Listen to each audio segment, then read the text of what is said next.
Okay, तो कल हम लोगों ने पॉपुलेशन इकोलॉजी पार्ट 1 कंप्लीट किया और हम लोग पॉपुलेशन इकोलॉजी में पॉपुलेशन कैरेक्टरिस्टिक्स और उसके एट्रीब्यूट्स की बातें कर रहे थे। और कल हम लोगों ने कंप्लीट किया था आपका पॉपुलेशन साइज, पॉपुलेशन डेंसिटी कैसे कैलकुलेशन करते हैं, प्लस उसके बाद हम लोग ने पॉपुलेशन डिस्ट्रीब्यूशन को देखा, पैटर्न्स ऑफ डिस्पर्शन देखे। तो कुछ ऐसे एट्रीब्यूट्स थे जो हम लोगों ने कल कंप्लीट किए। अब हम लोग नेक्स्ट मूव करते हैं कि किस तरीके से किसी भी पॉपुलेशन के एज स्ट्रक्चर को डिफाइन किया जाता है। और एज स्ट्रक्चर पॉपुलेशन को डिटरमाइन करने के लिए या रिप्रेजेंट करने के लिए हम किसका इस्तेमाल करते हैं? हम लाइफ टेबल का इस्तेमाल करते हैं। ठीक है, तो लाइफ टेबल एक तरह से क्या होता है? लाइफ टेबल इसमें को समझने से पहले हम लोग कुछ टर्मिनोलॉजीज को देख लेते हैं कि क्या होता है कोहॉर्ट। तो कोहॉर्ट इज एक्चुअली जब किसी पॉपुलेशन में सेम एज जो है पॉपुलेशन के में पाए जाने वाले इंडिविजुअल्स, उनको हम एक जगह ग्रुपिंग करके रखते हैं और उनके ग्रोथ और सर्वाइवल को देखते हुए जब कोई भी इकोलॉजिकल स्टडी की जाती है तो उसे हम कहते हैं कि वो पर्टिकुलर कोहॉर्ट है। राइट, तो कोहॉर्ट क्या होता है? It's a kind of group of same age individual, right, same age individual which grow and survive at similar rates. Right, तो ये हमें ध्यान में रखना है। और एज क्लास क्या होता है? जब भी हम किसी पर्टिकुलर एज को डिफाइन करके बात कर रहे हैं या किसी पर्टिकुलर एज ऑफ इंडिविजुअल्स की बात कर रहे हैं तो हम उसको कहते हैं एज क्लास। और यहाँ पे क्या होता है कि जो set of different age class है उसको हम क्या बोलते हैं? कोहॉर्ट बोलते हैं। ठीक है, और इन्हीं डेटा को या ऑब्जर्वेशन को क्या करते हैं? एक डेटा के अकॉर्डिंग उसको पूरा कलेक्ट किया जाता है और एज क्लासेस डेवलप किए जाते हैं और उनकी सर्वाइवल और मोर्टेलिटी को ऑब्जर्व करते हुए पूरा एक डेटा कंस्ट्रक्ट किया जाता है जिसे हम लाइफ टेबल को के फॉर्मेट में रिप्रेजेंट करते हैं। क्यों रिप्रेजेंट करते हैं? प्रॉपरली एज स्ट्रक्चर्ड पॉपुलेशन को समझने के लिए। तो ये चीज़ें होती हैं कि हम किसी पॉपुलेशन की अगर लाइफ टेबल स्ट्रैटेजीज को देखना चाहते हैं तो हमें हर ग्रुप ऑफ इंडिविजुअल्स जो एक एज क्लास को रिप्रेजेंट करें और उसका एक कोहॉर्ट डिज़ाइन करते हुए हम क्या करते हैं? लाइफ टेबल के डेटा को प्रोसेस करते हैं। ठीक है, तो लाइव डेटा हमें क्या प्रोवाइड कर रहा है? ये हमें पूरा एक डेटा दे रहा है जहाँ पे नंबर ऑफ इंडिविजुअल जो है कितने अलाइव हैं डिफरेंट एज क्लासेस में और कितने जो हैं वो डेथ कर चुके हैं। तो ये सारा जब डेटा एक लाइव टेबल में हम एक साथ कलेक्टिवली जब हम रिप्रेजेंट करते हैं तो हम उसे क्या कहते हैं? लाइफ टेबल कहते हैं। तो एग्जाम्पल जैसे हम लोग समझेंगे, हमें और क्लैरिटी बढ़ती जाएगी। तो अभी हम लोग ने जैसे बात किया कि ecologist uses life tables to assess how population in nature are changing. Life tables can be constructed by following the fate of cohort from birth until death, noting the number of offspring produced and individuals that die each year। तो यहाँ पे हम क्या कर रहे हैं? Life table को construct करने के लिए हमें ध्यान में क्या रखना है कि हम लोगों ने कोई पर्टिकुलर पॉपुलेशन है, अब उसके जो इंडिविजुअल्स हैं उनके एक पर्टिकुलर एज क्लास को, जैसे 0 to 1 year ऑफ एज के जो हैं या 1 to 2 year ऑफ एज के हैं, 2 to 3 years के जो एज के हैं, उन अभी जो ये एज के हैं यानी जो 12th मंथ के जो ऑफस्प्रिंग हैं, अब उस ईयर में, उस पर्टिकुलर ईयर में कितने लोग जो हैं वो बॉर्न हुए, राइट, और उस कितनी की डेथ हुई उसको ऑब्जर्व करते हुए पूरे एक लाइफ टेबल को एक साथ हम लोग रिप्रेजेंट कर रहे हैं। ठीक है, और फिर जब वो 12 महीने से 48 मंथ तक हम लोगों ने फिर उसको ऑब्जर्व किया। 24 मंथ, फिर हम लोगों ने ऑब्जर्व किया, फिर देख रहे हैं कि उस पीरियड ऑफ टाइम में, उस ईयर में इतने जो एज के इंडिविजुअल्स हैं वो कितने प्रोड्यूस हो रहे हैं, कितना बर्थ हो रही है और कितने डाई ऑफ हो रहे हैं, और उसके हिसाब से हम प्रोपोर्शन भी जनरेट करते हैं ताकि हमें क्या पता चल पाए कि मोर्टेलिटी रेट क्या है उस पॉपुलेशन की। फिर हम जब लाइफ टेबल को प्रॉपरली एसेस करते हैं तो हम एक कंक्लूजन पे पहुंच सकते हैं कि ये जो पर्टिकुलर पॉपुलेशन है वो किस तरीके से इन फ्यूचर ग्रो करेगी, ग्रो करने वाली है, या ग्रोइंग पॉपुलेशन है या डिक्लाइनिंग पॉपुलेशन है, यानी आने वाले समय में वो पॉपुलेशन किस तरीके से अपने आप को सर्वाइव करने वाली है, ये हम लोग लाइफ टेबल से एसेस करते हैं। लाइफ टेबल को देखते हुए हम एक प्लॉटिंग के जरिए जो है ग्राफ प्लॉट करके सर्वाइवरशिप कर्व भी रिप्रेजेंट कर सकते हैं, यानी हमने टेबल फॉर्मेट में पूरा डेटा जनरेट कर रहे हैं और यही डेटा को हम लोग अगर ग्राफिकली रिप्रेजेंट कर रहे हैं, जब हम इसको डेटा फॉर्मेट में रिप्रेजेंट कर रहे हैं तो हम इसको लाइफ टेबल बोल रहे हैं, और यही जब हम लोग इसको इसमें रिप्रेजेंट कर रहे हैं ग्राफ में तो हम लोग इसको सर्वाइवरशिप कर्व बोलते हैं। तो हम लोग का ये सर्वाइवरशिप कर्व इसके बाद का नेक्स्ट टॉपिक होगा, राइट। तो ये भी एक तरीके से पॉपुलेशन के एट्रीब्यूट में आ जाएगा, सर्वाइवरशिप कर्व, ठीक है। तो अभी टोटलिटी में हम लोगों ने क्या देखा कि लाइफ टेबल बनाने के लिए हमें पर्टिकुलरली हर एज ऑफ इंडिविजुअल का एक कोहॉर्ट डिजाइन करना होता है। उसके बाद हम उस पॉपुलेशन में उस एज पर्टिकुलर एज ग्रुप के इंडिविजुअल्स को उनकी बर्थ रेट और डेथ रेट को ऑब्जर्व करते हुए पूरा डेटा टेबल कंस्ट्रक्ट करते हैं, और उस डेटा टेबल को ऑब्जर्व करते हुए कंक्लूजन ड्रॉ करते हैं कि आने वाले समय में ये जो पॉपुलेशन है वो किस तरीके की पॉपुलेशन होगी, ठीक। तो ये हमें ध्यान में रखना है। अब यहाँ पे दो तरह के लाइफ टेबल्स हो सकते हैं। कौन कौन से लाइफ टेबल हो सकते हैं? एक हो सकता है कोहॉर्ट या डायनेमिक लाइफ टेबल, या दूसरा है स्टैटिक स्पेसिफिक लाइफ टेबल। अब इसमें अंतर क्या होता है कि जैसे कोहॉर्ट लाइफ टेबल में आप पॉपुलेशन को क्या कर रहे हैं, बर्थ से डेथ तक के को ऑब्जर्व कर रहे हैं। follows a cohort of individual from birth to death and can be used to estimate the age specific probabilities of survival। तो यहाँ पे जो हम डेटा टेबल कंस्ट्रक्ट करेंगे या लाइफ टेबल कंस्ट्रक्ट करेंगे उसमें हम क्या कर रहे हैं, हर एज क्लास के इंडिविजुअल को, जैसे कि जो भी ऑफस्प्रिंग है 0 से 1 साल के हैं, ठीक है, या 1 से 2 साल के, फिर जब वो हो गए तो हर बर्थ से लेके राइट, या बर्थ हुई उसके बाद जब तक वो, या मान लीजिए कोई पॉपुलेशन 14 साल बाद कंप्लीटली इरेडिकेट हो, मतलब कंप्लीटली डाई ऑफ हो जाती है, उसका जो पीरियड है ऑफ टाइम ऑफ सर्वाइवल है, तो हम उसको शुरू से अंत तक लेते हुए ऑब्जर्व करते जा रहे हैं और लाइफ टेबल कंस्ट्रक्ट कर रहे हैं। स्टैटिक टाइम टेबल अब जैसे टॉर्टोइज राइट या एलिफेंट, ऐसी पॉपुलेशन को आपको डेथ से बर्थ से लेके डेथ तक ऑब्जर्व करना, ये क्या है, ये एक तरह से ये रियल टास्क नहीं होगा। तो यहाँ पे आप क्या करते हैं, एक स्नैपशॉट पीरियड में, मान लीजिए आपने एक साल के पीरियड में ही डेटा कलेक्ट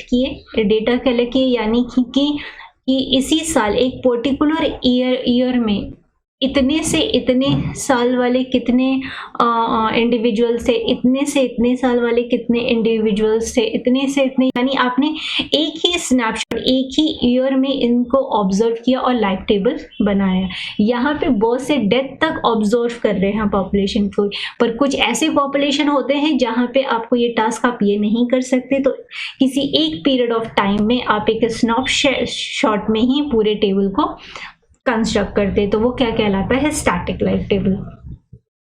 अब यहाँ पे बात आती है कि किस तरीके से किन बातों का ध्यान में रखना होता है जब भी हम लाइफ टेबल्स की बात करते। एक तो सबसे बड़ी 2 बातें होती है, रिप्रोडक्शन पैटर्न जो है वो डिपेंड करता है फीमेल और यंग वंस पे, क्योंकि जितने ज़्यादा नंबर ऑफ फीमेल होंगे पॉपुलेशन उतनी तेज़ी से ग्रो करेगी। फिर फीमेल, क्योंकि female they are responsible for the reproduction right, तो यहाँ पे फीमेल जो है वो कम होगी तो फिर पॉपुलेशन कम होगी।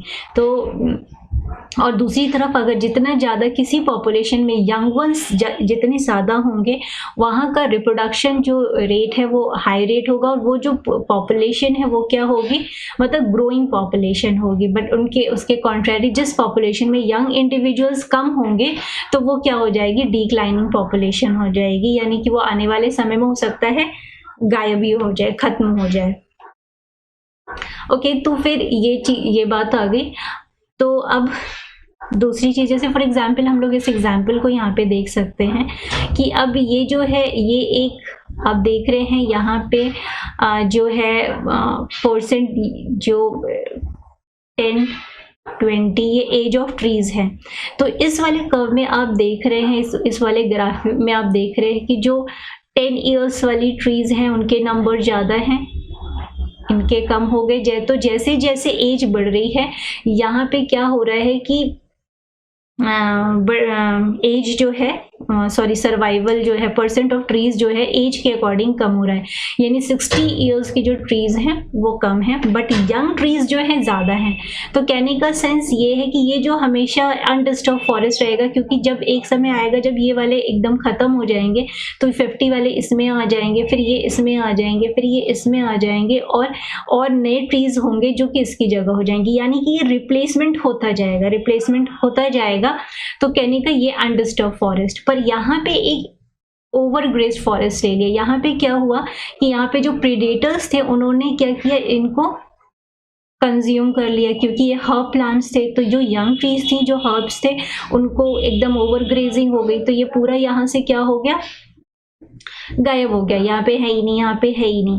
अब यहाँ पे अब देख रहे हैं क्योंकि जैसे जैसे प्लांट्स बड़े होते गए होंगे तो उनकी ग्रेजिंग नहीं कर पाए ये लोग, तो अब क्या हुआ, ये तो ज़्यादा पाए जाने लगे। But in the coming year अगर हम लोग देखें तो ये जो 60 ईयर वाली ट्रीज थी वो 70 में आएंगी, 50 वाले 60 में आएंगे, 40 वाले 50 में आ जाएंगे, 30 40 में आ जाएंगे। पर उसके बाद क्या होगा, जब ये वाले सब खत्म हो जाएंगे तो ये हो सकता है ये पूरा ही क्या हो जाए, फिर बाकी जो है रिप्लेसमेंट करने वाले बचे ही नहीं। अब यहाँ पे इतने कम ट्रीज हैं कि क्या ऐसा होगा कि इन द कमिंग डेज या आने वाले समय में क्या ये जो 10 जो ये भी बचे हुए क्या ये इस जगह तक अचीव कर पाएंगे, या 40 ईयर्स तक भी ये सरवाइव कर पाएंगे? नहीं, पॉसिबली नहीं हो पाएगा। तो इसलिए क्या होगा, ये एक तरीके से डिस्टर्ब फॉरेस्ट की कैटेगरी में आ जाएगा, क्योंकि यहाँ पे यंग इंडिविजुअल्स जो है ही नहीं। तो ये हम लोगों ने एक एग्जाम्पल देखा कि किस तरीके से यंगर वंस जहाँ पे होंगे, ज़्यादा होंगे, तो वो जो पॉपुलेशन है वो एक तरीके से सस्टेन कर सकती है। अब यहाँ पे इसी तरीके की लाइफ टेबल को कंस्ट्रक्ट करने के लिए जो डेटा एनालिसिस की गई है वो 2 लोग इसके लिए मेजरली रिस्पॉन्सिबल हैं। एक है एडोल्फ मोरे और एक है डीवे। तो एडोल्फ मोरे ने डॉल माउंटेन शिप पर काम किया था, ओविस डाली, और उन्होंने उसके डेटा कलेक्ट किए थे और पूरा एक लाइफ टेबल डेवलप किया। और डीवे ने भी इसी पर काम किया, इसी तरह के डेटा टेबल्स पे, और उन्होंने सर्वाइवरशिप, मॉर्टैलिटी रेट और लाइफ एक्सपेक्टेंसी पर डेटा रिकवर किए। अब हम लोग यहाँ पे एक लाइफ टेबल देख रहे हैं, और यहाँ पे आप लोगों की कॉम्पिटिटिव पॉइंट ऑफ व्यू से बात करें तो क्या होता है, इसी तरीके का आपको कोई डेटा दिया जाता है और वहाँ पे बीच बीच में कुछ मिसिंग पार्ट्स होते हैं और आपको उसको फिलअप करना होता है, या कुछ और क्वेश्चंस रिलेटेबल पूछे जाते हैं। तो यहाँ पे अब आप देख रहे हैं, यहाँ पे आपके पास एक टेबल दिया हुआ है और यहाँ पे आप देख रहे हैं ये एज क्लास है। अभी हम लोग देख रहे थे एज क्लास, ये एज क्लास है, ये 0 to 1 year, this is 1 to 2 year के इंडिविजुअल, ये 2 to 3 एंड सो ऑन। तो यानी कि यहाँ पे हमें जो एक डॉल माउंटेन शिप का दिख रहा है, तो ये एक तरीके से पूरा एक डेटा दिया गया है, और ये देख रहे हैं स्टैटिक लाइफ टेबल है ये। तो यहाँ पे क्या है कि इतने 1937 में जब ये ऑब्जर्वेशन किया गया 608 शिप पे, तो देखा गया कि अब यहाँ पे आप देख रहे हैं कि 0 to 1 ईयर्स ऑफ एज के कितने नंबर्स अलाइव हैं, 1000, और 1 to 2 ईयर्स के कितने अलाइव हैं, 801 एंड सो ऑन। आप देख रहे हैं जैसे जैसे ये एज इनकी बढ़ रही है वैसे वैसे इनका नंबर ऑफ जो जिंदा हैं जितने ही लोग वो कम होते जा रहे हैं, और जो डेथ आप देख रहे हैं यहाँ पे डेथ, तो यहाँ पे आप देख रहे हैं कि 1000 इंडिविजुअल्स थे, पर उस साल इस इतने एज ग्रुप वाले 199 जो हैं वो क्या हो गए, डेथ कर गए। ठीक है, तो कितने बचेंगे, 801 नेक्स्ट ईयर के लिए बचेंगे। और फिर उसमें से 12 मर गए, डेथ हो गई, तो कितने बचे, 7, 8, 9। तो यहाँ पे ये जो NX क्या रिप्रेजेंट करता है, कितने इंडिविजुअल अलाइव हैं, तो आपको सिंबल्स थोड़े याद रखने हैं। नंबर ऑफ कितने इंडिविजुअल डाई कर रहे हैं उसको हम DX से रिप्रेजेंट करते हैं। तो DX अगर कैलकुलेट करना हो, ठीक है, अब जैसे यहाँ पे अगर आपको ब्लैंक दिया हो तो आप यहाँ का जो वैल्यू है क्या आप वो निकाल सकते हैं।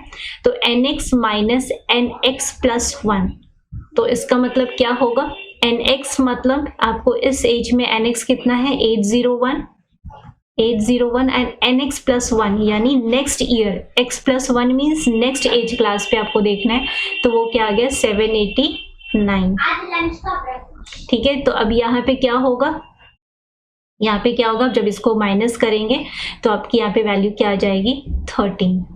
ओके, उसी तरीके से यहाँ पे अगर गैप दिया हुआ है, यहाँ पे वैल्यू नहीं है, ठीक, तो यहाँ पे अगर आपको निकालना है तो आप कैसे निकाल सकते हैं, तो यहाँ पे आपको निकालने के लिए फिर से वही दिखना है, NX यानी इस क्लास में ये NX और NX प्लस 1, तो this will be NX and next age class and, तो 776 माइनस 764, तो कितना आ जाएगा यहाँ पे। तो आप इस तरीके से आप क्या, और कितने रिमूव हो गए, 12 रिमूव हो गए। तो हम लोग इस तरीके से कैलकुलेशन कर सकते हैं।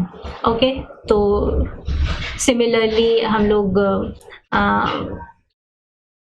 अब आते हैं प्रोपोर्शन सर्वाइविंग, कितने इंडिविजुअल प्रोपोर्शन जो है वो सर्वाइव कर रहे हैं। तो this will be NX and N naught means initial individual, this is initial individuals कितने थे, 1000 थे, तो 1000 डिवाइडेड बाय 1000 हो जाएगा, तो ये आपका 1 आया। ठीक, फिर 801 डिवाइडेड बाय 1000 मीन्स NX, इसी क्लास में आपको देखना है, this will be NX means उसी एज क्लास की बात हो रही है।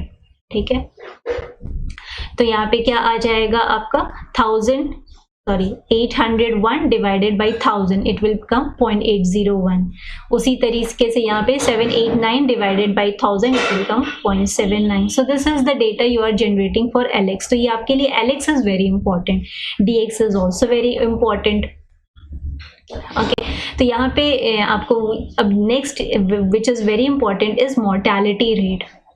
ओके, क्योंकि मोर्टेलिटी रेट पे आप किसी पॉपुलेशन की ये बता सकते हैं कि किस तरह से वहाँ की जो पॉपुलेशन है, किस तरह से उनका डेथ रेट है। तो डेथ रेट जब पता चलेगा तो ऑब्वियस सी बात है आप ये बता सकते हैं कि उनका सर्वाइवरशिप कर्व पैटर्न क्या है। ठीक, तो ये मोर्टेलिटी रेट क्या होता है, DX डिवाइडेड बाई NX। ठीक, तो यहाँ पे आप देख रहे हैं DX क्या है, DX this is 199 for this class, 0 to 1 age class 199 divided by NX 1000, तो कितना हो गया 0.199। उसी तरीके से यहाँ पे हमें देखना है DX बाई NX, तो यहाँ पे क्या है DX 12 डिवाइडेड बाई 801। ठीक, तो ये हमारा आ गया। तो ये ध्यान में फॉर्मूले याद में रखने हैं आप लोगों को। QX क्या होता है, DX divided by NX। DX is number of individual dying in that age class, जिस एज क्लास की बात की जा रही है। ठीक है, और उसके बाद जो है number of individuals on that age class, कितने अलाइव हैं, तो DX minus divided by NX। Okay, फिर next there is term is capital LX। What is capital LX? Capital LX is NX plus 1 divided by 2। तो अगर हम लोग यहाँ पे बात करें, तो यहाँ पे क्या होगा, NX is what, NX is NX plus 1।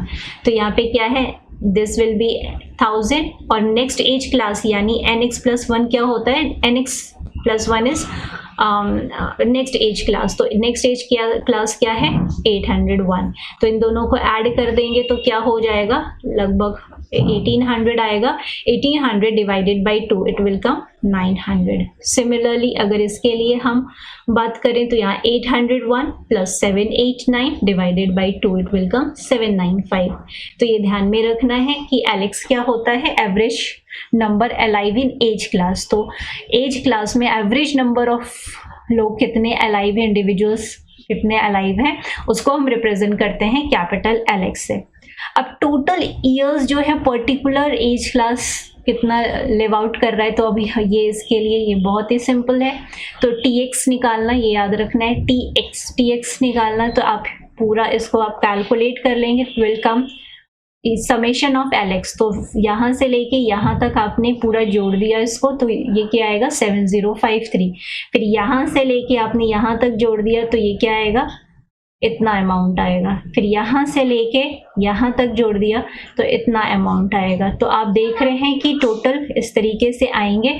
और लास्ट में भी आप एक बार चेकआउट कर सकते हैं कि ये जो 6 आया है, तो 6 कहाँ से आया, 4.5 प्लस 1.5, तो लास्ट में ऐसे ही होगा 4.5 प्लस 1.5, तो ये 6 आएगा एंड 1.5 रेस्ट रहेगा। फिर ये यहाँ पे एज इट इज 1.5 आएगा, या नीचे से भी आप देखना चाहिए 51 plus 4.5 will be this much, तो सॉरी 51 plus 4.5 प्लस ये इसको अगर आप जोड़ देंगे तो ये क्या आएगा 57, ये पूरा जोड़ देंगे तो कितना आएगा 231।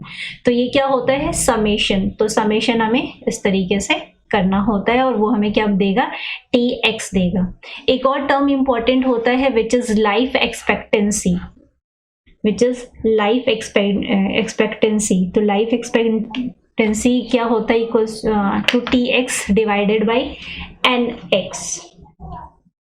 ओके, तो इसके लिए क्या करना है आपको, यहाँ पे 7053 दिया हुआ है, दिस इज 7053। NX क्या है इस एज क्लास के लिए 1000। NX मीन्स जब भी, तो इस पर्टिकुलर एक उस एज क्लास की बात कर रहे हैं। अब यहाँ पे फॉर्मूला क्या है TX बाई NX, तो अब यहाँ की अगर आप उठा रहे हैं TX वैल्यू तो इसके लिए NX क्या हो जाएगा 801।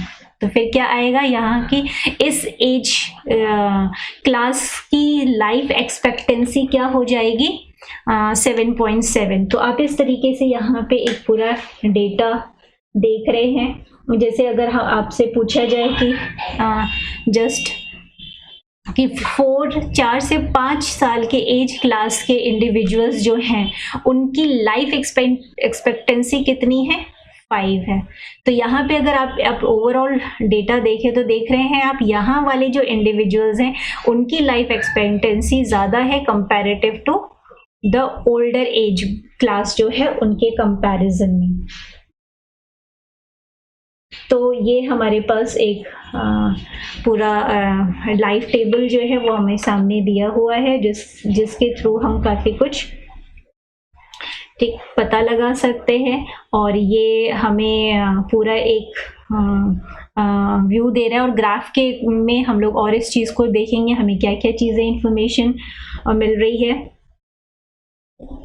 ठीक है, तो दिस लाइफ एक्सपेक्टेंसी जैसे बार बार बोला जाए, जैसे 7 to 8, जैसे इस एज क्लास के में कितनी एक्सपेक्टेंसी है कि वो लिव आउट करेंगे, तो ये है 2.6। तो इस तरीके से हमें डेटा को कैलकुलेट भी करना आना चाहिए, प्लस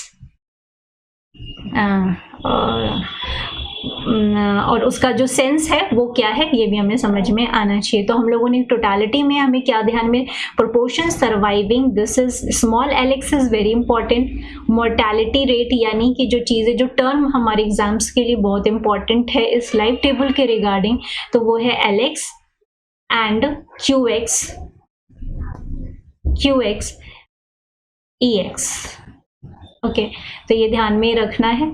और अब यहाँ पे एक बार आप जैसे नंबर DX भी आना चाहिए निकालना, DX के ऊपर ही मोर्टालिटी रेट डिपेंड करती है कि कितने number of individual die off कर रहे हैं। तो यहाँ पे भी देखिए हमें इजीली दिख रहा है कि अगर हमें यहाँ की वैल्यू ना दी हो तो आप कैसे पता कर सकते हैं DX कितना होगा। तो ऑब्वियस सी बात है कि इस एज क्लास में 6 अभी थे बट अब 3 ही बचे हैं नेक्स्ट, तो क्या होगा 6 - 3 इट विल कम 3। अब यहाँ पे 96 इंडिविजुअल थे, पर यहाँ पे 6 अभी बच गए हैं, तो यानी कि यहाँ पे क्या हो जाएगा, यानी 90 लोगों की डेथ हुई होगी तब वो 6 बचे हैं। तो इस तरीके से आप निकाल सकते हैं। तो यहाँ पे अगर नहीं दी हुई वैल्यू, यहाँ दोनों की वैल्यू दी हुई है, तो ऑब्वियसली 96 माइनस 6 आप करेंगे, आपकी वैल्यू 90 आ जाएगी। ओके, तो उसी तरीके से 252 अभी इस एज क्लास में थे और अभी कितने बचे, 96 बचे। तो ऑब्वियसली बात है 252 माइनस 96 इट विल कम 156। या आपको यहाँ की वैल्यू नहीं दी है, ये वैल्यू दी है, तो आप 96 प्लस 156 करेंगे तो यहाँ की इस एज क्लास की वैल्यू आ जाएगी कि 10 to 11 ईयर्स में कितने नंबर जो हैं वो अलाइव थे अगर उस एज क्लास में उस ईयर में 156 डेथ हो गई हो। तो क्या कहेंगे कि 96 बचे थे नेक्स्ट क्लास में, तो आप 96 156 ऐड करके आप ये वैल्यू कैलकुलेट कर सकते हैं। तो this should be an idea कि हाँ किस तरीके से हमें कैलकुलेशन करना है। फिर उसके बाद जब dx निकल जाएगा तो dx डिवाइडेड बाई nx कर देंगे तो हमारा क्या आ जाएगा, हमारी मोर्टालिटी रेट आ जाएगी। तो यहाँ पे फिर से स्पेसिफिक बातें बताई गई हैं जो कि इम्पॉर्टेंट है। तो LX जो है हमें सर्वाइवरशिप के बारे में बताता है। Survivorship equals to LX equals to NX by N0। तो ये हम लोग ऑलरेडी बात कर चुके हैं कि जहाँ पे नंबर ऑफ इंडिविजुअल बॉर्न हुए हैं तो बस 1000 से आप डिवाइड करते जा रहे हैं और आपको मिलता जा रहा है सर्वाइवरशिप। तो जो दिस 1000 इज N0 और NX क्या है, हर उसकी वैल्यू हर उसकी वैल्यू उस पर्टिकुलर एज क्लास के लिए। तो 7 जैसे इसके लिए age class 3 to 4 years age class में कितना प्रोपोर्शन सर्वाइविंग है, तो आप क्या करेंगे, NX लेंगे, उस एज क्लास का NX लेंगे 776 divided by the initial number 1000, तो क्या आ जाएगा 0.776। उसी तरीके से हम लोगों ने बात की कि एज स्पेसिफिक मोर्टालिटी ध्यान में रखना है, dx बाई NX। ओके, तो नेक्स्ट, तो ये सारी चीजें अभी हम लोगों ने कवर आउट की है। और इसमें हम लोगों ने और क्या चीज देखी जो हमें ध्यान में रखनी है, लाइफ एक्सपेक्टेंसी, राइट। और TX कैसे कैलकुलेट करते हैं, TX क्या होता है, summation of the capital LX, और कैपिटल LX क्या होता है, capital LX is NX divided by NX plus 1। तो ये हमें इस तरीके से जो है फॉर्मूला जो है वो थोड़ा प्रैक्टिस करना है और ध्यान में रखना है। अब यहाँ पे आप देखिए कि अब ये हमारे पास जब एक बार एक लाइफ टेबल आ जाता है तो किस तरीके से हम क्या चीज़ों को, इसका फ़ायदा क्या है, उसका यहाँ पे एक एग्जाम्पल दिया जा रहा है जो मुरे ने ऑब्जर्व किया था, जो डॉल माउंटेन शिप है। तो यहाँ पे आपको ये 3 कर्व दिख रहे हैं, ठीक है। तो ये जो है ये एक कर्व दिख रहा है, एक ये कर्व दिख रहा है। तो ये फीमेल और मेल डॉल माउंटेन शिप का है, और ये जो कर्व है ये दूसरा कर्व है, अभी इसकी बात करेंगे। ये कर्व ग्राहम ने ऑब्जर्व किया था, तो और ये मुरे के जो कर्व हैं, तो इन्होंने बताया, इन कर्व को देखते हुए, देखिए अब यहाँ पे अगर आप देखें इन कर्व को देखते हुए कि जो ये मुरे ने कहा था कि अगर देखा जाए मोर्टालिटी रेट जो है, जब पॉपुलेशन में इंडिविजुअल्स जो हैं वो जब 2 साल के लगभग हैं, यानी वो छोटे हैं इंडिविजुअल्स, तो हो सकता है उन्हें कोई प्रीडेटर, यानी कि उनका कहना था वुल्फ जो है उन पे आसानी से अटैक कर लेते हैं।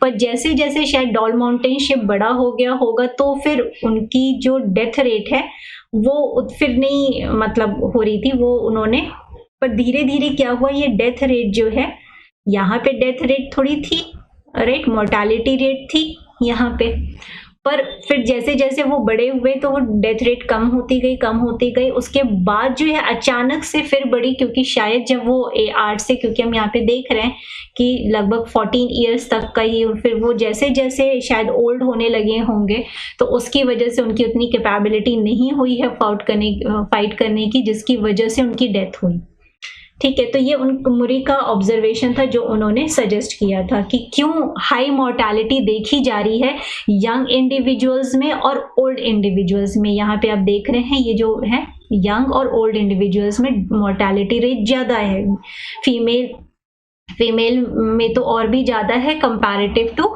मेल। ठीक, पर ग्राहम ने बताया कि उन्होंने जो किया था डोमेस्टिक शिप पे किया था, उन्होंने कहा कि हाँ, और वहाँ पे ये न्यूजीलैंड में हुआ था और वहाँ पे वुल्फ प्रेजेंट नहीं थे।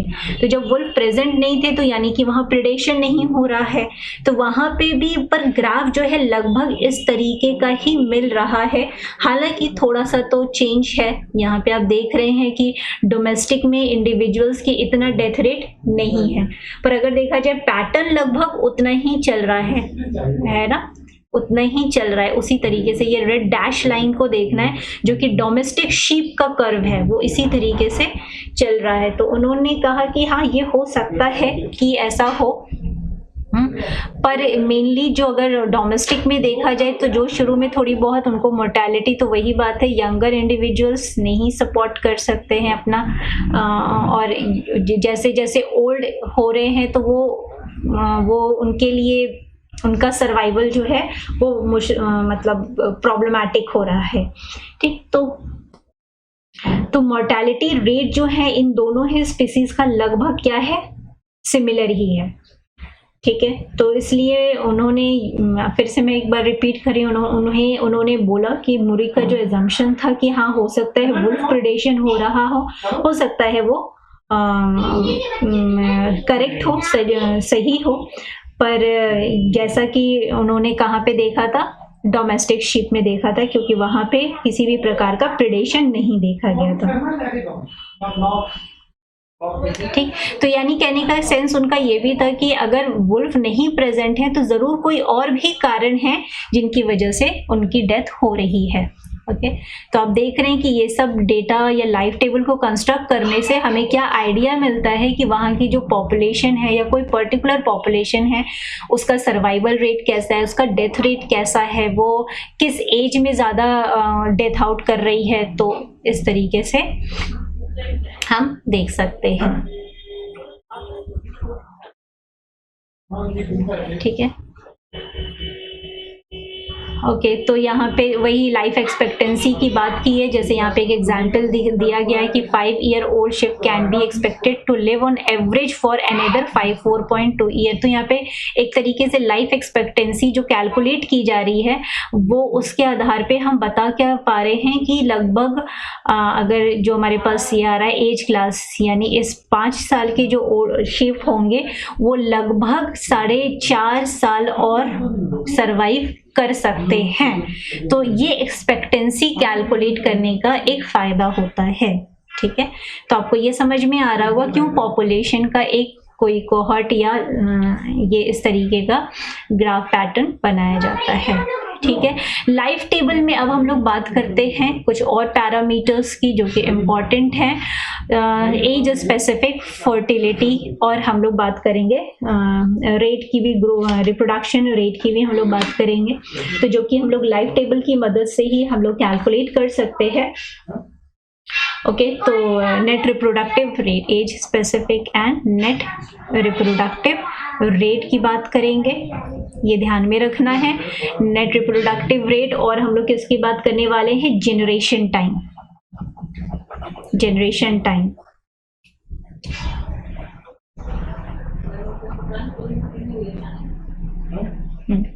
तो अब आपके पास फिर से यहाँ पे एक टेबल है जिसमें कुछ एडिशनल कॉलम्स ऐड कर दिए गए हैं। आपने ये LX आप देख चुके हैं, आप DX देख चुके हैं, आप NX देख चुके हैं। ठीक है, तो यहाँ पे एक अलग टेबल है। अब यहाँ पे एक और चीज ऐड की गई है जो है एज स्पेसिफिक फर्टिलिटी, MX। ठीक, तो यहाँ पे एज स्पेसिफिक फर्टिलिटी दी गई है जहाँ पे कितना जो प्रोपोर्शन है फीमेल राइट। तो एज स्पेसिफिक फर्टिलिटी क्या होती है, कितने प्रोपोर्शन जो है फीमेल्स के वो ऑफ स्प्रिंग दे रहे हैं, राइट। तो ये फर्टिलिटी फैक्टर ये डिटरमाइन करने में मदद करता है। हम लोग ने पहले ही बात कर ली थी कि लाइफ टेबल में सबसे ज़्यादा जो रोल होता है वो किसका होता है, फीमेल्स का होगा, राइट। फीमेल्स जो हैं क्योंकि दे कैन रिप्रोड्यूस, तो उनके बिहाफ पे ये एज स्पेसिफिक फर्टिलिटी रेट को डिटरमाइन किया जाता है। कहने का मतलब ये है कि अगर 100 फीमेल हैं और वो लगभग 75 या 85 फीमेल ऑफस्प्रिंग प्रोड्यूस कर रही हैं, तो इसका मतलब क्या हो जाएगा, mx क्या होगा उनका पॉइंट। सपोज 100 फीमेल्स हैं और वो फीमेल ऑफस्प्रिंग प्रोड्यूस कर रही हैं सपोज 65, तो वो एज स्पेसिफिक फर्टिलिटी क्या हो जाएगा, it will be 0.65। So this is how the age specific fertility is being calculated. और उसका मतलब क्या है कि कितने फीमेल्स जो हैं वो फीमेल ऑफस्प्रिंग रिप्रोड्यूस कर रही हैं, क्योंकि इन्हीं के बिहाफ पे नेक्स्ट पॉपुलेशन की ग्रोथ रेट या जनरेशन टाइम जो है वो कैलकुलेट किया जा सकता है, राइट। तो ये हमारे लिए इम्पॉर्टेंट हो जाता है, ठीक। तो बेसिकली क्या होता है कि ये वैल्यूज मोस्टली आपको दी रहती हैं, mx दिया रहेगा, LX भी आप कैलकुलेट कर सकते हैं, प्रोपोर्शन जो सर्वाइविंग इंडिविजुअल्स थे हम लोग भी फॉर्मूला डिस्कस किए वो आप कैलकुलेट कर सकते हैं, ये बेसिकली आपको दिया रहता है। तो अब आपको इसमें क्या करना होगा कि आपको ये जब 2 कॉलम्स दिए हैं तो आपको क्या, आप हर क्लास का कि अब क्या निकालेंगे, LX इंटू MX वैल्यू आप निकालेंगे, ठीक है। तो यहाँ पे आपको दिया हुआ है LX into MX। LX into MX क्या रिप्रेजेंट करता है, एवरेज नंबर ऑफ ऑफस्प्रिंग पर फीमेल। तो एक फीमेल कितने average number of offspring produce कर सकती है वो यहाँ से पता चलता है। तो ये ध्यान में रखना है कि यहाँ पे इसका क्या मतलब हुआ। अब ये क्या दे रहा है, LX इंटू MX, ठीक, कितने प्रोपोर्शन सरवाइव कर रही हैं उसमें से कितने फीमेल हैं उनको आपने मल्टीप्लाई कर दिया, तो आपको क्या वैल्यू मिल रही है, एवरेज नंबर ऑफ ऑफस्प्रिंग कितने प्रोड्यूस हो रहे हैं वाया अ फीमेल, पर फीमेल, ठीक है। तो क्योंकि यही एक तरीके से पॉपुलेशन की ग्रोथ रेट को डिटरमाइन करने में मदद करते हैं। अब आप क्या कर रहे हैं, तो यहाँ पे क्या है, MX 0 है, यहाँ 1 है, तो 1 इंटू 0 0 हो गया, ठीक। और LX हम लोगों को पता था, LX क्या होता है, NX divided by N0, NX divided by NX, यहाँ हम लोगों ने कैलकुलेट किया था NX डिवाइडेड बाई N0। तो इस तरीके से हम लोगों ने ये यहाँ पे कैलकुलेट किया था। तो यहाँ पे अपना एक कैलकुलेशन दिया गया है, ये वाला, सॉरी कहाँ पे था हम लोग, यस दिस वन, ठीक है। तो यहाँ पे क्या आ गया, ये हम लोगों की वैल्यूज आ गई, प्रोपोर्शंस, LX की वैल्यू, अभी इनको मल्टीप्लाई बस करना है, तो 4.460 into 0.315 will come 0.145, 0.275 into 0.4 will come 0.110। इस तरीके से आपने इनको पूरा कैलकुलेट कर दिया। अब इसको कैलकुलेट करने के बाद आप क्या करेंगे, इन सभी का समेशन कर देंगे, इन सभी को ऐड कर देंगे। ऐड करने के बाद ये क्या कहलाता है, नेट रिप्रोडक्टिव रेट। ये जो वैल्यू है this will be the net reproductive rate. अब यहाँ पे जो टेबल या कॉलम है भाई बहुत ये 14 ईयर्स तक की बात है, पर आप लोग को छोटे टेबल दिए जाएंगे तो आपको फटाफट आप ये चीज कैलकुलेट कर सकते हैं। अगर LX और MX दिया हुआ और LX में कहीं पे भी वैल्यू मिसिंग है तो आप NX डिवाइडेड बाई N0 करके आप उसको कैलकुलेट कर सकते हैं। और उसके बाद जो है आप जो है इसको पूरे वैल्यू को कैलकुलेट करके ऐड करके आप क्या निकाल सकते हैं, नेट रिप्रोडक्टिव रेट निकाल सकते हैं, ठीक है। तो अब ये हमारा नेट रिप्रोडक्टिव रेट कैलकुलेट हो सकता है। तो इसको हम लोग किससे रिप्रेजेंट करते हैं, R0 से। तो R0 is our net reproductive rate. अब ये हमारे पास एक पूरा कंटेस्ट आ गया कि हमें समेशन LX इंटू MX, ये याद रखना है, ठीक। और एक यहाँ पे और दिया हुआ है, आप देख रहे हैं, this is X into LX MX। तो अब LX MX तो वैल्यू आपको कैलकुलेटेड है। अब यहाँ पे 0 इंटू दिस 0 आ रहा है, फिर आप इसको 1 इंटू 0.145 करेंगे तो ये 0.145 आ जाएगा। फिर आप 2 करेंगे, 2 इंटू 0.110 करेंगे 0.2। तो ये जो x यहाँ पे दिया हुआ था, ये x का मतलब क्या है, एज क्लास में से आपको लेना है। और एज क्लास में क्या रिप्रेजेंट कर रहा है, ये सेकेंड ईयर में, तो सेकेंड ईयर का है इंडिविजुअल, उसको आप मल्टीप्लाई कर रहे हैं LX MX की वैल्यू से।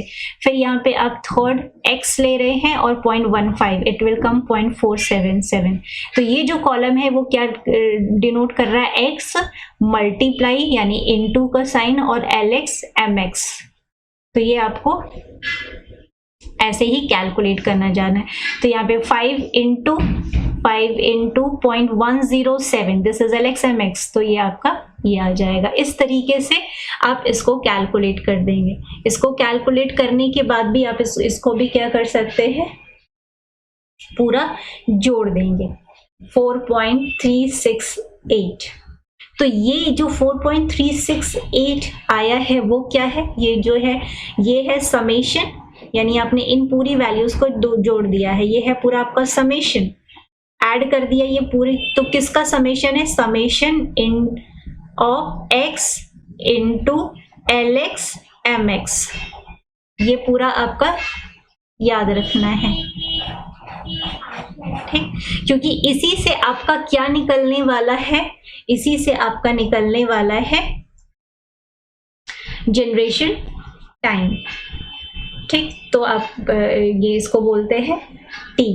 तो T इक्वल्स टू क्या हो जाएगा, summation x into LX MX divided by R not. तो नेट रिप्रोडक्टिव रेट क्या होता है, summation of this column of LX MX, ठीक है। पूरी वैल्यू को जोड़ दिया तो नेट रिप्रोडक्टिव रेट आ गया। अब x इंटू LX MX जोड़ देंगे तो आपका क्या आ जाएगा, summation x into LX MX आ जाएगा। फिर इसको आपने लिया, समेशन x LX MX को लिया और डिवाइड कर दिया नेट रिप्रोडक्टिव रेट से, तो ये आपका क्या आ जाएगा, जनरेशन टाइम आ जाएगा। तो हम लोगों ने अभी बात की थी कि हम लोग अब इन टेबल्स को आगे बढ़ाते हुए हम लोग क्या क्या निकाल सकते हैं। हम लोगों ने क्या निकाल लिया, नेट रिप्रोडक्टिव रेट हमें पता चल गया और जनरेशन टाइम हमें पता चल गया। ओके, तो ये जो सारी इंफॉर्मेशन थी ये ध्यान में एकदम से रखनी है। तो थोड़ा सा फिर से ध्यान में रख लेते हैं कि net reproductive rate R not को निकालने के लिए समेशन LX इंटू MX करना है। LX क्या होता है, सर्वाइवर, एज स्पेसिफिक सर्वाइवरशिप होता है कि हर एज की क्या क्राइटेरिया है सर्वाइवरशिप का, और MX क्या होता है, एज स्पेसिफिक फर्टिलिटी रेट होता है। और एज स्पेसिफिक फर्टिलिटी रेट का मतलब क्या होता है, बताया था कि कितने जो फीमेल्स हैं, कितनी फीमेल्स जो हैं वो कितने फीमेल ऑफस्प्रिंग को प्रोड्यूस कर रही हैं, राइट। और ये क्या है, इन दोनों के ही पूरे समेशन को हम लोग क्या कहते हैं, ऐड कर देते हैं और उसके बाद हमारे पास क्या आ जाता है, नेट रिप्रोडक्टिव रेट। ओके, तो अब हम लोग बात करते हैं कि जो नेट रिप्रोडक्टिव रेट है, तो वो जो है हमें पॉपुलेशन ग्रोथ पैटर्न के बारे में भी हमें बताएगा। तो हमें अगर सिर्फ अगले जनरेशन में कितनी पॉपुलेशन होगी, अगर हमें वो कैलकुलेट करना हो तो हम इस फॉर्मूले से कैलकुलेट कर सकते हैं। किस फॉर्मूले से, NT+1 equals to NT into net reproductive rate. और ये ध्यान में रखना है, अभी हम लोग गामा की बात बाद में करें, सॉरी लैम्डा की बात, population grow when R not, अगर ये ध्यान में रखना है, अगर R नॉट जो है यानी नेट रिप्रोडक्टिव रेट 1 से ज़्यादा है तो पॉपुलेशन क्या होगी, ग्रो करेगी। अगर R नॉट कम है 1 से तो पॉपुलेशन डिक्लाइन करेगी। अगर R नॉट बराबर है 1 के तो क्या होगी, पॉपुलेशन कांस्टेंट रहेगी। तो सिंपल सी चीज़ है जो कि हम लोग को ध्यान में रखनी है। ठीक है, तो ये वाली चीज़ है, ये इंफॉर्मेशन एकदम ध्यान से आपको याद होनी चाहिए। ओके, अब नेक्स्ट हम लोग अगर एक क्वेश्चन देखें, if NT equals to 100 and R not equals to 0.5 what is the value of NT plus 1, यानी कि अभी जो पॉपुलेशन है वो 100 है। अब नेक्स्ट जनरेशन में पॉपुलेशन क्या हो जाएगी अगर रिप्रोडक्टिव रेट, उसका नेट रिप्रोडक्टिव रेट 0.5 है, तो बस क्या कर देना है, 0.5 इंटू 100 कर देंगे, तो कितना आ जाएगा, 50 आ जाएगा। ठीक है, पर अगर फोर्थ जनरेशन में करना है या वैसे पता करना है तो फिर हमें क्या करना पड़ेगा, इसी चीज को हम आगे एक्सटेंड कर सकते हैं। यानी कैसे कर सकते हैं, ये तो हो गया, तो हम इसको कर सकते हैं कि NT प्लस 2 सेकेंड जनरेशन में क्या हो जाएगा, NT plus 1 into R not. तो NT प्लस 1 में कितना आ गया, 150 आ जाएगा, राइट, क्योंकि अभी हम लोगों ने देखा कि कितना इंक्रीमेंट हो गया। तो उस तरीके से हम लोग, सॉरी 50, यहाँ पे 50 है, सॉरी, तो यहाँ पे क्या गया 50, देन इंटू R नॉट कर देंगे, तो हमारे लिए क्या आ जाएगा 0.5 से।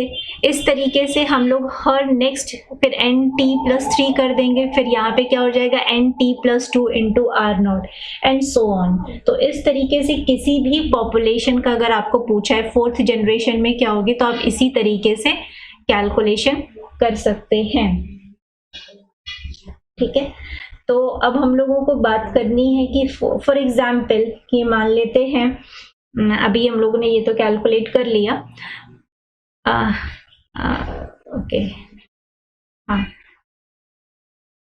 पर जब हम लोग पॉपुलेशन ग्रोथ कर्व देखेंगे तो उसमें ये जो फॉर्मूला है उसको हम और भी नेक्स्ट तरीके से रिप्रेजेंट कर सकते हैं, जो कि हम लोग ग्रोथ कर्व में देखेंगे किस तरीके से कर्व, जो भी ज्योमेट्रिकल और पीरियोडिक ब्रीडर्स, ये सब की जब हम लोग बात करेंगे तो हम लोग और देखेंगे। फिलहाल जो अभी तक आपको इस लाइफ टेबल के कंटेस्ट से जो भी चीज़ें डिस्कस हुई हैं वो आप प्रैक्टिस करिएगा, और फिर हम लोग और इससे रिलेटेड क्वेश्चंस भी देखिएगा, चाहे वो रिप्रोडक्टिव रेट से हों और या इस टेबल से हैं। तो हम लोग ने ऑलरेडी, आप लोगों ने क्वेश्चंस देखे होंगे कि इसी में से बस कुछ मिसिंग पार्ट्स होते हैं, और मिसिंग पार्ट में ही आपको फॉर्मूले का इस्तेमाल करके उसको वैल्यूज को भरनी होती है। और अगर एज फर्टिलिटी पे आती है तो मोस्टली एज स्पेसिफिक फर्टिलिटी की वैल्यूज आपको दी रहती हैं, और आपको LX MX कैलकुलेट करके रिप्रोडक्टिव रेट पर करना होता है।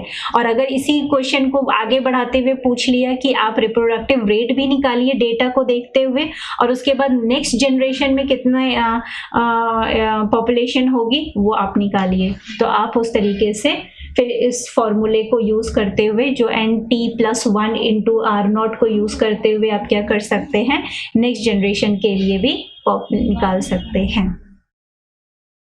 तो होप आप लोगों को ये चीज़ क्लियर हुई होगी। तो ये क्वेश्चन हम लोग डिस्कस भी करेंगे प्रैक्टिस, बट